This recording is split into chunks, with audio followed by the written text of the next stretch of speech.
Malam itu terasa sangat sunyi. Kampus yang biasanya ramai dengan suara mahasiswa mendadak terasa sepi. Hanya ada satu atau dua lampu yang menerangi lorong-lorong. Semua orang sudah pulang.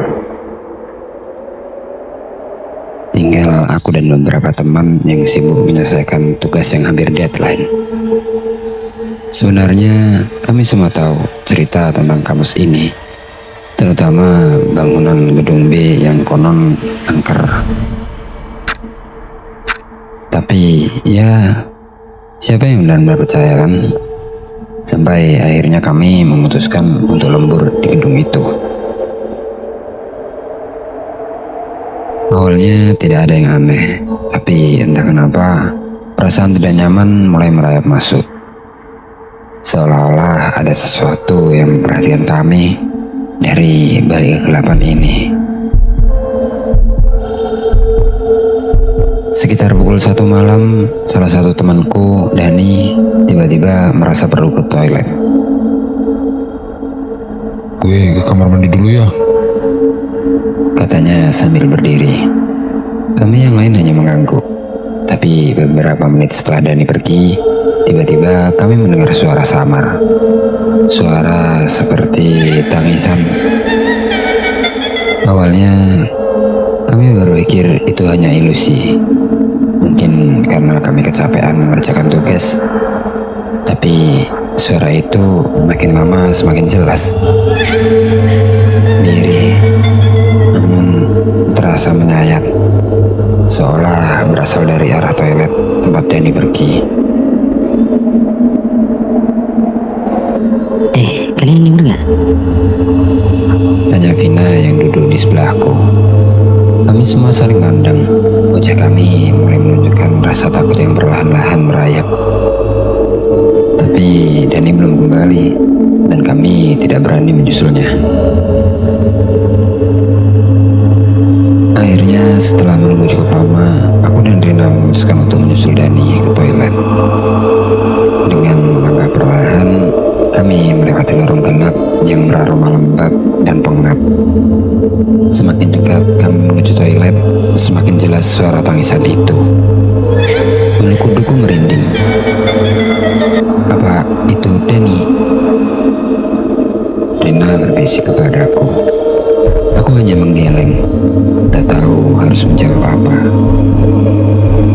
Kami sampai di depan toilet dan perlahan mendorong pintunya. Tidak ada siapa-siapa di sana. Sunyi. Kami mencoba memanggil-manggil nama Dani, tapi tidak ada jawaban. Hanya pantulan wajah kami yang sedikit pucat di cermin yang kusam di atas wastafel. Lalu tiba-tiba suara tangisan itu terdengar lagi. Kali ini lebih jelas dan lebih dekat. Kami langsung keluar dari toilet dengan jantung yang berdegup kencang. Kami kembali ke ruangan tempat teman-teman yang lain menunggu. Namun Dani belum juga kembali. Kalian lihat Dani gak? Tanyaku pada teman-temanku. Kita semua mulai merasa ada yang salah, tapi teman-temanku hanya menggeleng.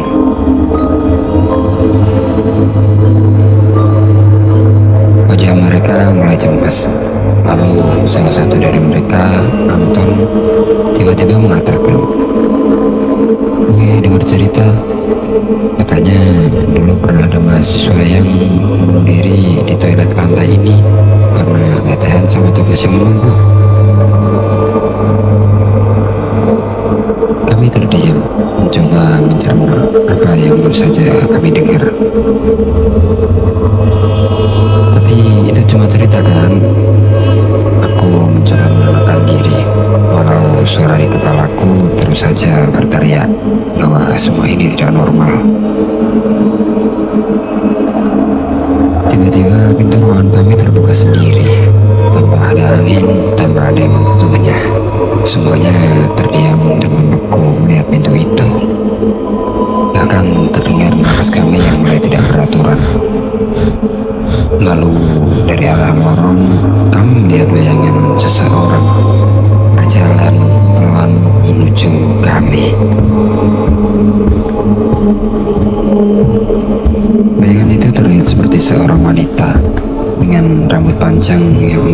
wajahnya.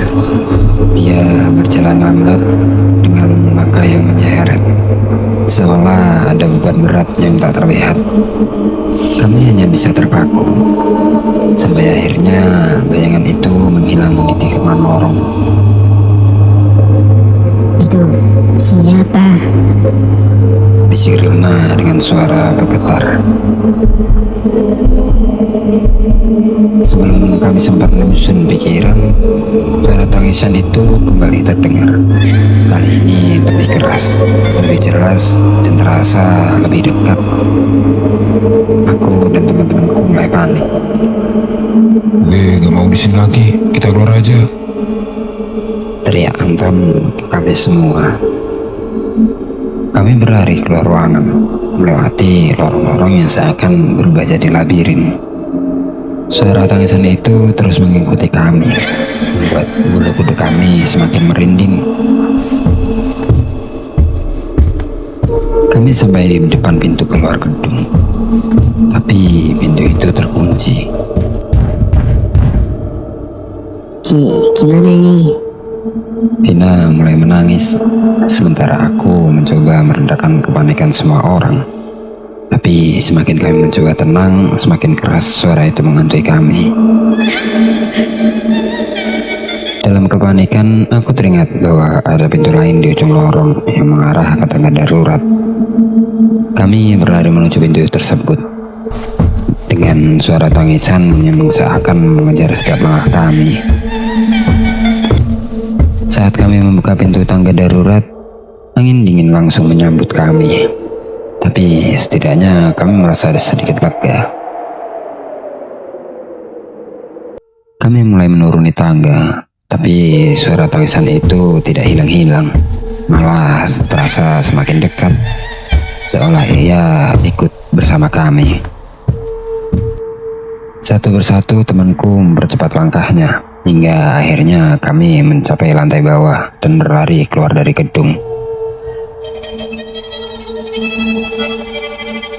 Saat sudah berada di luar gedung, kami berhenti sejenak untuk mengatur nafas. Kami saling pandang, memastikan bahwa kami semua selamat. Tapi saat aku menoleh ke belakang, aku melihat bayangan seorang wanita di lantai atas menatap ke arah kami. Wajahnya tertutup rambut, dan dari balik rambutnya terlihat senyuman dingin yang menyeramkan.